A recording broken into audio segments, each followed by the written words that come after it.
E aí pessoal, beleza? Bem-vindos à nossa primeira aula de estruturas de madeira. Nessa aula 1 vamos ver a parte introdutória da disciplina, com os principais conceitos que envolvem o material madeira. Nós dividimos tudo em 6 tópicos para ficar mais didático. Então, segundo a ordem, vamos discutir os aspectos iniciais do material madeira, suas propriedades botânicas, físicas, mecânicas, os fatores que alteram essas propriedades e ao final do vídeo vamos apresentar a tabela com as principais seções comerciais da madeira serrada. A madeira é um dos materiais mais antigos empregados pelo homem em suas construções. Ele é orgânico e de origem vegetal, e pode ser encontrado tanto em florestas naturais quanto pode ser cultivado em florestas plantadas. E é por esse motivo que afirmamos que uma de suas grandes vantagens é o fato de ser um material renovável.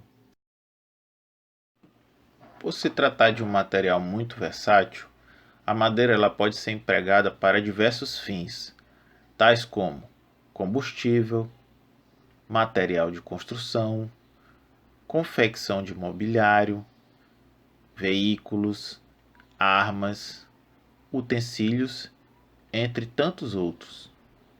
Na construção civil, especialmente com relação ao seu papel estrutural, a madeira ela pode ser empregada na concepção de diversas tipologias, como casas, galpões, hangares, auditórios, pontes e até mesmo prédios.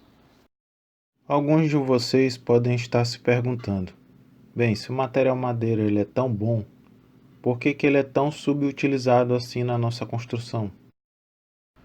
Bem, existem algumas razões que podem explicar esse fenômeno. Entre elas temos o desconhecimento do material e de suas capacidades estruturais, a utilização inadequada e por muitas vezes sem o devido acompanhamento técnico, a pouca ênfase que é dada ao material nos cursos de graduação em engenharia e arquitetura, o que é observado pela pouca quantidade de trabalhos de conclusão de curso que abordam assuntos sobre a madeira.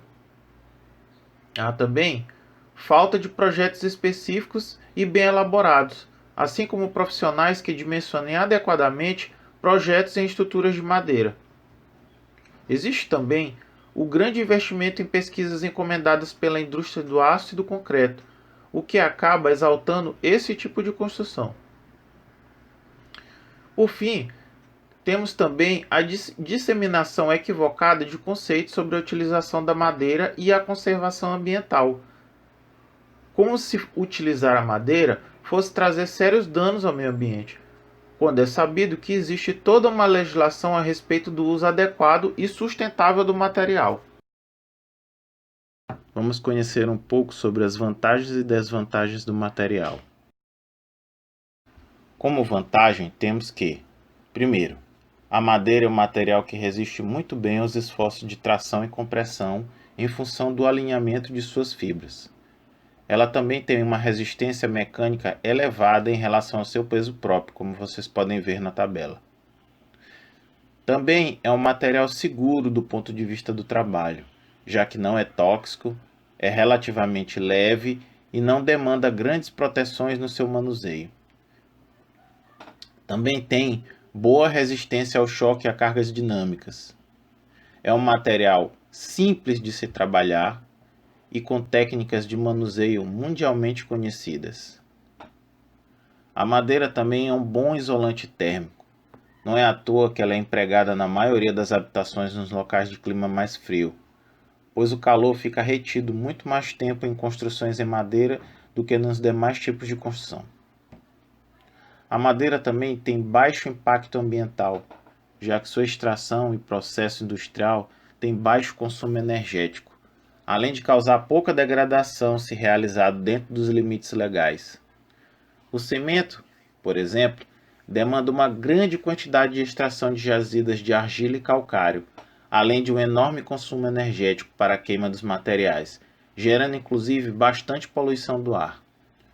Como dissemos anteriormente, a madeira é um material renovável, tanto pela natureza como por meio do cultivo de florestas plantadas. Ela também é um material bastante versátil, já que pode ser utilizada para diversos fins, como já dissemos, além de ser um material estrutural e de acabamento. Ela também é reutilizável, podendo ser reaproveitada várias vezes na construção, como por exemplo nos casos das formas e escoras. A madeira, ela também é resistente ao fogo. Ao contrário do que se pensa, a madeira resiste muito bem ao fogo, pois carboniza suas camadas mais externas, fazendo com que o fogo leve muito mais tempo para consumir todo o material. Fora o fato que a madeira mantém maior parte de sua capacidade portante em tempo mais prolongado do que outros materiais como o aço. Já com relação às suas desvantagens, podemos dizer que é um material muito variável e com propriedades de resistência que mudam inclusive em peças de um mesmo lote, além de ser anisotrópica, ou seja, suas propriedades físicas e mecânicas mudam conforme a disposição das suas fibras. Por ser orgânica, é um material também vulnerável e pode sofrer com ataques químicos e biológicos. Apesar de resistir bem a incêndios, a madeira também é um material combustível. Justamente por ser natural, ela também possui dimensões limitadas, devendo o projetista sempre avaliar melhor a forma de utilizá-la. Se utilizada também fora dos limites legais, a extração da madeira contribui fortemente para a degradação ambiental. Bem, agora que vimos os aspectos iniciais da madeira, vamos conhecer um pouco de suas propriedades botânicas. Primeiramente, a sua classificação. Segundo a NBR 7190 de 1997, as madeiras classificam-se em madeiras duras e madeiras moles, ou hardwoods e softwoods, conforme as normas americanas e europeias. As madeiras duras, ou hardwoods, também são conhecidas como dicotiledôneas, já que se tratam de plantas com sementes formadas dentro de um ovário desenvolvido, que é o fruto. Normalmente, esse tipo de planta possui folhas largas, daí o termo folhosas. Elas também apresentam um crescimento mais lento se comparado com as madeiras moles. Elas estão também mais presentes no hemisfério sul e em locais de clima mais quente. Como exemplo, temos as seguintes espécies: sucupira, peroba, mogno, ipê, aroeira, carvalho, entre outras. Ao contrário do que se pensa, o termo madeira de lei não diz respeito às madeiras legalizadas, mas sim às espécies de madeiras duras de melhor qualidade. Nesse slide, vocês podem observar um exemplar de árvore de peroba e sua versão usinada. A peroba é bastante utilizada na construção civil para a confecção de vigas, caibros, ripas, portas, janelas, tacos para assoalhos, entre outras aplicações. Neste outro exemplo, temos o ipê amarelo, também conhecido como pau d'arco. Ele é bastante empregado também na construção civil em diversos tipos de aplicações. Sobre as madeiras moles ou softwoods, elas também são conhecidas como coníferas, que são plantas com sementes não contidas dentro de um fruto, ou seja, os frutos em formas de cone apresentam suas sementes expostas. Essas espécies de plantas são mais presentes no hemisfério norte ou em locais de clima mais frio. Possuem um crescimento mais rápido que as folhosas. Os exemplos mais comuns são o pinheiro, a araucária, o abeto, a sequoia e o cipreste. Neste exemplo, vocês podem observar uma árvore de abeto. Ela possui folhagens recobrindo todo o tronco com um formato cônico típico de árvores de regiões mais frias. Neste outro exemplo, temos o pinheiro, que é muito conhecido por ser utilizado nas festas natalinas pelo mundo. As folhagens dão um corpo cônico também para a árvore, mas elas são um pouco mais esparsas se comparado ao abeto. Sobre a fisiologia e o crescimento das árvores, podemos dizer que o crescimento se dá sobretudo na direção vertical, mas ele também ocorre na horizontal por meio do crescimento diametral do tronco. Esse crescimento varia conforme a espécie e as condições de solo, e também do clima da região. Ao observarmos o corte transversal de um tronco, podemos identificar diversas linhas radiais saindo do centro para a extremidade. Essas linhas são conhecidas como anéis de crescimento. Elas identificam o tipo de lenho, se é do tipo inicial, aquele que tem uma porção mais clara, ou se é do tipo tardio, com uma coloração mais escura. O inicial é formado nas estações da primavera e verão, e que representa um crescimento mais rápido da árvore. Tem geralmente uma espessura de camada maior e as fibras com paredes mais finas. Já o lenho tardio, ele é formado nas estações do outono e inverno e representa um crescimento mais lento da árvore, com fibras de paredes mais espessas e uma camada com uma espessura mais fina. Sobre a anatomia do tecido lenhoso, podemos dizer que, em relação à sua macroestrutura, um tronco de árvore divide-se em casca, que é a parte mais externa do tronco e que tem por função proteger a árvore contra o ressecamento, ataque de fungos e insetos, choques mecânicos e variações climáticas. Em seguida, temos o câmbio ou líber, que é a região entre a casca e o alburno formado por um conjunto de fibras que geralmente são imperceptíveis ao olho nu, mas que são responsáveis pelo crescimento diametral da árvore. É dele que são produzidas novas células de casca. O alburno, ou branco, é o trecho vivo da árvore. Ele é responsável por conduzir a seiva da raiz para as folhas. É constituído por uma madeira mais nova. Apresenta maior permeabilidade, menor durabilidade, menor massa específica, menor resistência mecânica e é mais suscetível ao ataque de fungos e insetos. Geralmente essa região tem uma coloração mais clara se comparada ao cerne. O cerne ou duramen é responsável por sustentar o tronco e é formado pelas células de alburno que se tornaram inativas com o crescimento da árvore.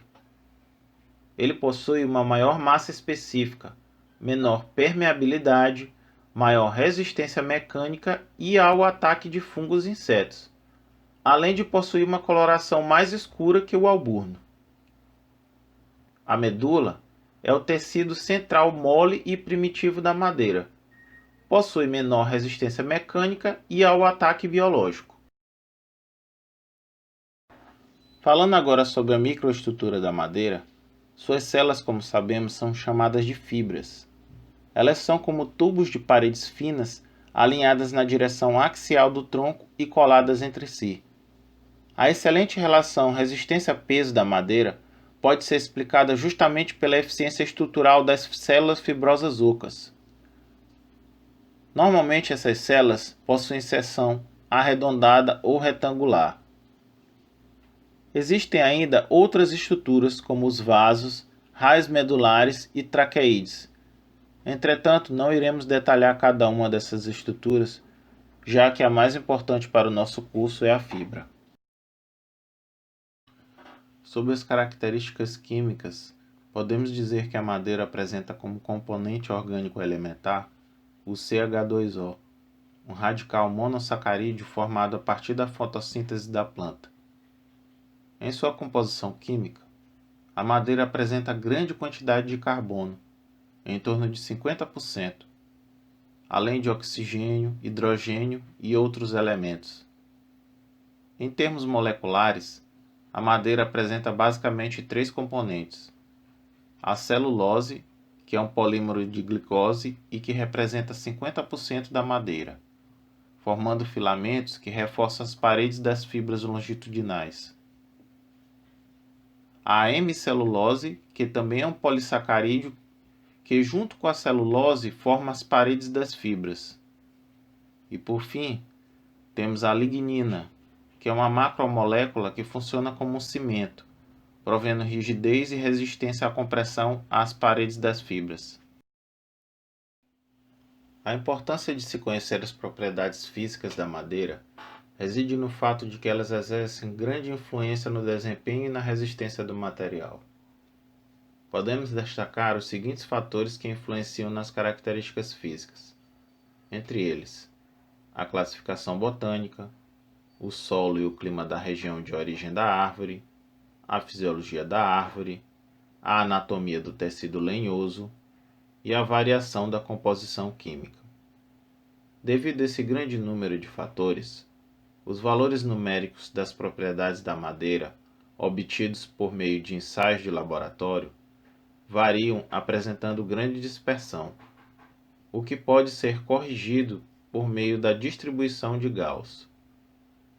Entre as várias características físicas da madeira, as mais importantes para o estudo da mesma como material de construção são o teor de umidade, a densidade, a retratibilidade, a resistência ao fogo, a durabilidade natural, a resistência química, a condutividade térmica e a condutividade sonora. Bem, vamos falar agora de cada uma das propriedades físicas da madeira. A primeira delas é o teor de umidade. Como sabemos, a água no interior da madeira está presente de duas formas: no interior das cavidades das fibras, que nós chamamos de água livre, e também absorvida nas paredes das fibras, a qual nós chamamos de água de impregnação. A árvore, quando é cortada, tende a perder rapidamente a água livre existente no seu interior, para em seguida perder a água de impregnação de uma forma mais lenta. A umidade na madeira, ela tende a um equilíbrio com a umidade e a temperatura do ambiente em que se encontra.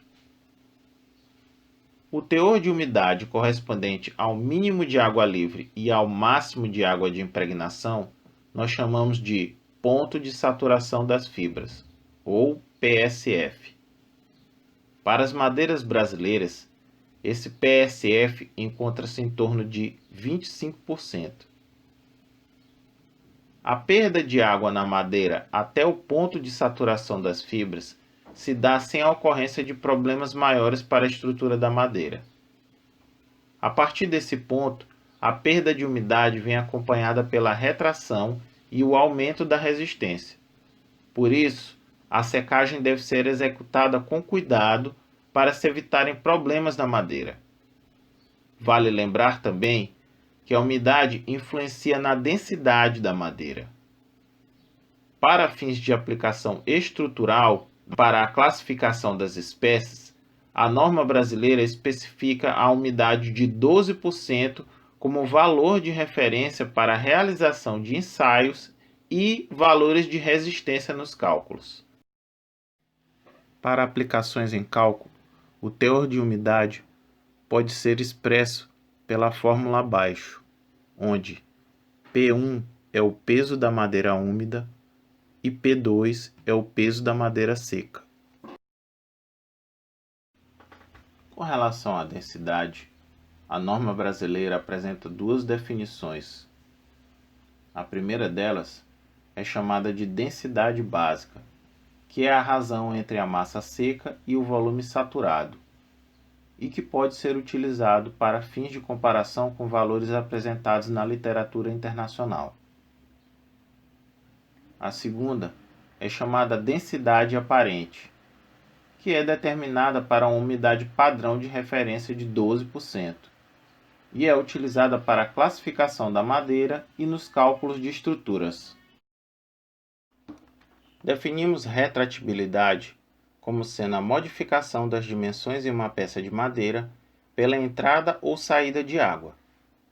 Quando retiramos a água de impregnação da peça, esta sofre diminuição, e esse fenômeno nós chamamos de retração. Mas quando ocorre o processo inverso e a peça absorve muita água, aumentando assim suas dimensões, chamamos isso de inchamento. Como visto anteriormente, a madeira apresenta comportamento ortotrópico. Assim, a retração ocorre em porcentagens diferentes nas direções tangencial, radial e longitudinal, sendo que na tangencial a redução é em torno de 10%, na radial 6% e na longitudinal 0,5%, conforme podemos observar no gráfico. Conforme falamos no início sobre as vantagens da madeira, vimos que ela é erroneamente considerada um material de baixa resistência ao fogo. A madeira, quando exposta ao fogo, torna-se um combustível para a propagação das chamas. Porém, após alguns minutos, uma camada mais externa da madeira se carboniza, tornando-se um isolante térmico, que retém o calor, auxiliando assim na contenção do incêndio e evitando que toda a peça seja destruída. A proporção de madeira carbonizada com o tempo varia de acordo com a espécie e as condições de exposição ao fogo. Outra característica importante da madeira com relação ao fogo é o fato de não apresentar distorção quando submetida a alta temperatura, como ocorre com o aço, dificultando assim a ruína de toda a estrutura. A durabilidade natural da madeira com relação à biodeterioração depende da espécie e das características anatômicas. Certas espécies apresentam alta resistência natural ao ataque biológico, enquanto outras são menos resistentes. Como exemplo de espécies resistentes ao ataque de cupins, podemos citar a peroba do campo, o ipê, o pau-ferro, o jacarandá, o embuia e a sucupira. Outro ponto importante que deve ser destacado é a diferença na durabilidade da madeira de acordo com a região da tora da qual a peça foi extraída, pois, como vimos anteriormente, o cerne e o alburno apresentam características diferentes, incluindo-se aqui a durabilidade natural, sendo o alburno muito mais vulnerável ao ataque biológico. Vale lembrar também que a baixa durabilidade de algumas espécies pode ser compensada por um tratamento preservativo adequado às peças, alcançando-se assim melhores níveis de durabilidade. Resistência química. De um modo geral, a madeira resiste bem a agentes químicos, sendo que em muitas indústrias é utilizada no lugar de outros materiais que sofrem mais com relação à ação dos elementos químicos. Entretanto, a madeira sofre dano se submetida ao ataque de ácidos e bases fortes. A exposição a esses agentes causa o surgimento de manchas esbranquiçadas nas peças, além de que, em alguns casos, pode causar redução no seu peso e na sua resistência. Condutividade térmica e acústica. A madeira, devido à sua microestrutura, onde as fibras ocas retêm volumes de ar, faz com que esta não seja uma boa condutora de calor, o que explica a sua utilização em climas mais frios, para manter o calor presente no interior das habitações.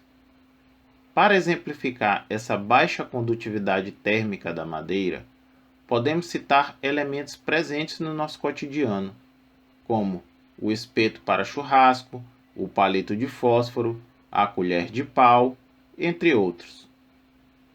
Essa mesma microestrutura da madeira também é responsável pela redução da propagação de ondas sonoras, sendo que a madeira pode ser empregada como revestimento para a diminuição do efeito de reverberação sonora e também para uma distribuição melhor de ondas pelo ambiente. As propriedades mecânicas são as responsáveis pela resposta da madeira quando solicitada por forças externas. A norma brasileira para estruturas de madeira apresenta os métodos de ensaio para a determinação destas propriedades. A mesma norma determina que as propriedades devem ser analisadas segundo duas direções, paralela e normal às fibras. São divididas em propriedades de elasticidade e de resistência. Propriedades elásticas. A elasticidade é a capacidade do material de retornar à sua forma inicial após a retirada da ação externa que o solicitava, sem que apresente posteriormente deformação residual. Apesar de não ser um material elástico ideal, pois apresenta deformação residual, a madeira pode ser considerada como tal para a maioria das aplicações estruturais. As propriedades elásticas são descritas por três constantes: o módulo de elasticidade longitudinal, o módulo de elasticidade transversal e o coeficiente de Poisson. Como a madeira é um material ortotrópico, as propriedades de elasticidade variam de acordo com a direção das fibras em relação à direção de aplicação da força. A NBR 7190 define diversos módulos de elasticidade em função do tipo e da direção do esforço solicitante. Temos o módulo de elasticidade longitudinal na compressão paralela às fibras, que é obtido pelo ensaio de compressão paralelo. O módulo de elasticidade longitudinal normal às fibras, obtido por ensaio específico ou pela correlação com o valor de E0. O módulo de elasticidade na flexão, obtido por ensaios ou por meio de correlações, como pode ser observado nas expressões abaixo. O módulo de elasticidade transversal, calculado a partir do valor de E0 por meio da expressão abaixo. A norma considera que o módulo de elasticidade longitudinal é igual para solicitações de compressão e tração. A norma não traz em seu texto nenhuma especificação a respeito de valores do coeficiente de Poisson para a madeira. Propriedades de resistência. Descrevem as resistências últimas de um material quando solicitado por uma força. Da mesma maneira que foi explicado anteriormente, as propriedades de resistência da madeira também diferem segundo os três eixos principais, embora com valores muito próximos na direção tangencial e radial. Por isso, as propriedades de resistência são analisadas segundo duas direções, paralela e normal às fibras. As propriedades de resistência são as seguintes: compressão, tração, cisalhamento, flexão, torção e resistência ao choque.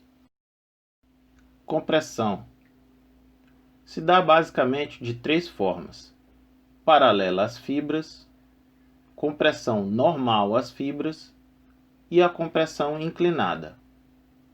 Na compressão paralela, o esforço tende a encurtar as fibras da madeira na direção longitudinal. A madeira apresenta grande resistência na compressão paralela. Na compressão normal, há um esmagamento das fibras perpendicularmente ao eixo longitudinal. Nesse tipo de compressão, a madeira apresenta uma resistência reduzida, na ordem de 25% da resistência à compressão paralela. Na compressão inclinada, a força age tanto paralela quanto perpendicularmente às fibras. Já para solicitações inclinadas em relação às fibras da madeira, adotam-se valores intermediários entre a compressão paralela e a normal, valores estes obtidos pela expressão de Rankson. A norma permite ignorar a inclinação em até 6 graus. Acima disso, devemos calcular a resistência inclinada. Tração ocorre de duas formas: tração paralela e tração normal às fibras. As propriedades da madeira referente a estas solicitações diferem de modo considerável. A ruptura por tração paralela às fibras pode ocorrer de duas maneiras: por deslizamento entre células ou por ruptura das paredes das células. Em ambos os modos, a madeira apresenta baixos valores de deformação e elevados valores de resistência. Já na ruptura por tração normal às fibras, a madeira apresenta baixos valores de resistência.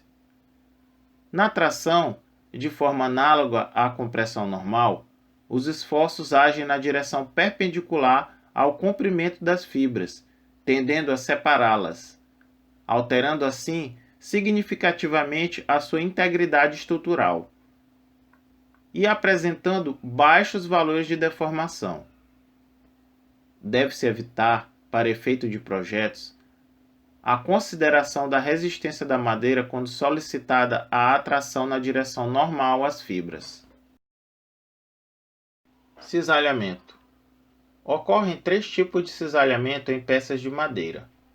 O primeiro é quando a ação age no sentido perpendicular às fibras, chamado de cisalhamento vertical.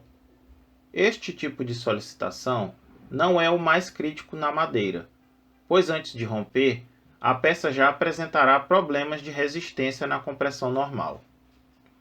Os outros 2 tipos de cisalhamento são o cisalhamento horizontal, que é quando a força é aplicada no sentido longitudinal às fibras, e o cisalhamento perpendicular ou rolling, que é quando a força é aplicada perpendicular às linhas dos anéis de crescimento da madeira.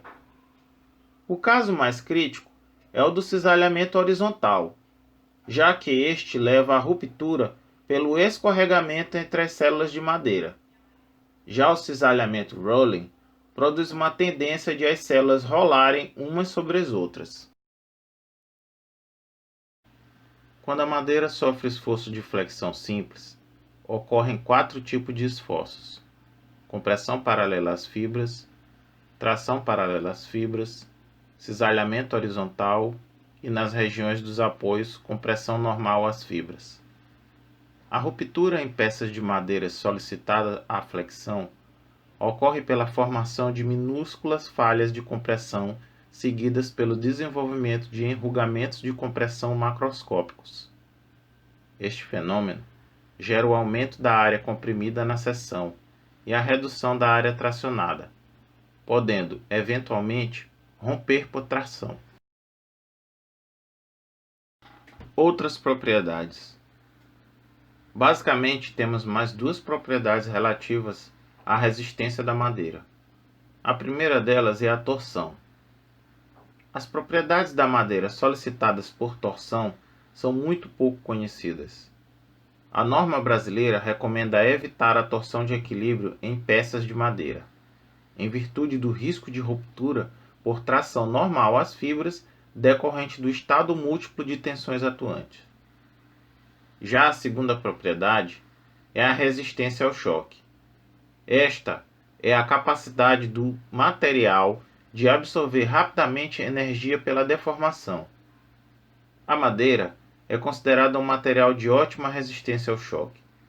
Existem várias formas de quantificar a resistência da madeira ao choque, sendo que a norma brasileira prevê o ensaio de flexão dinâmica para determiná-la.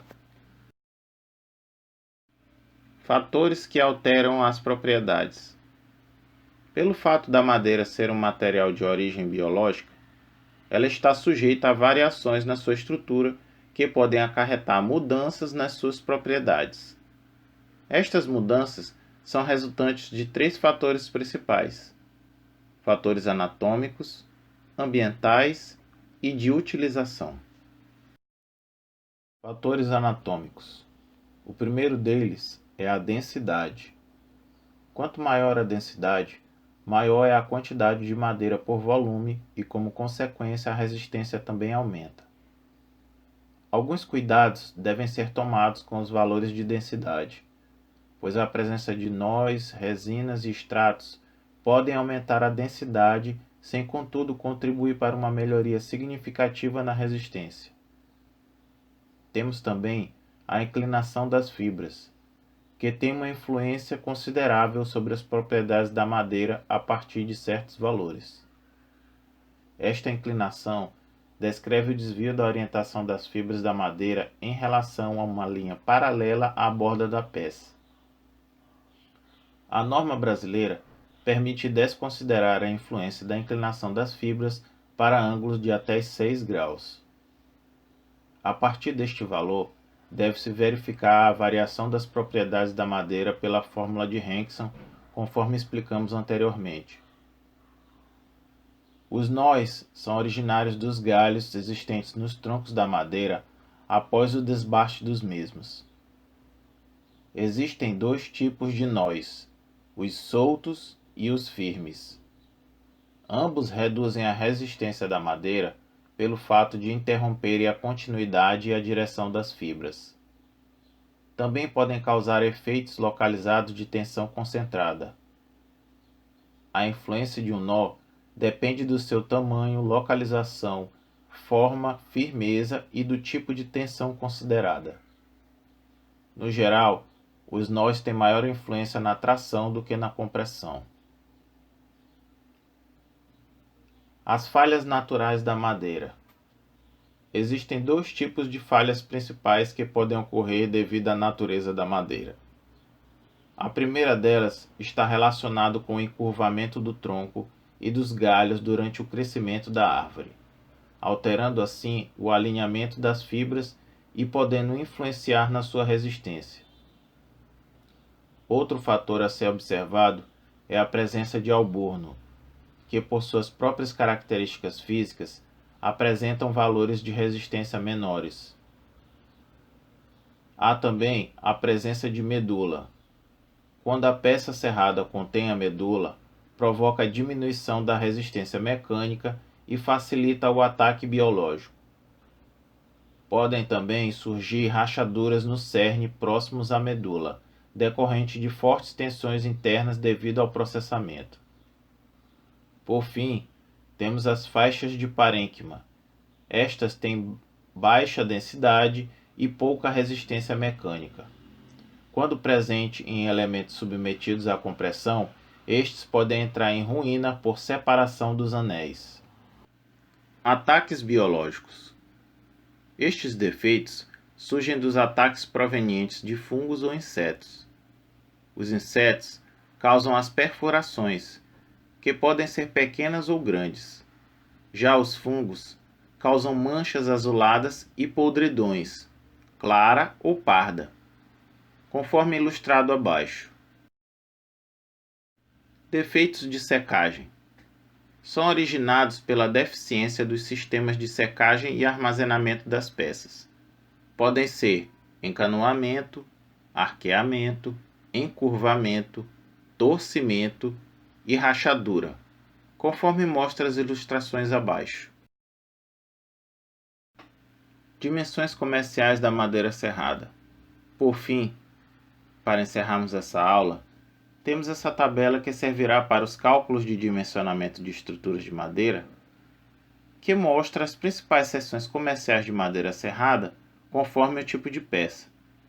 Guardem essa tabela, ela vai ser muito útil. Bem, chegamos ao final da nossa primeira aula.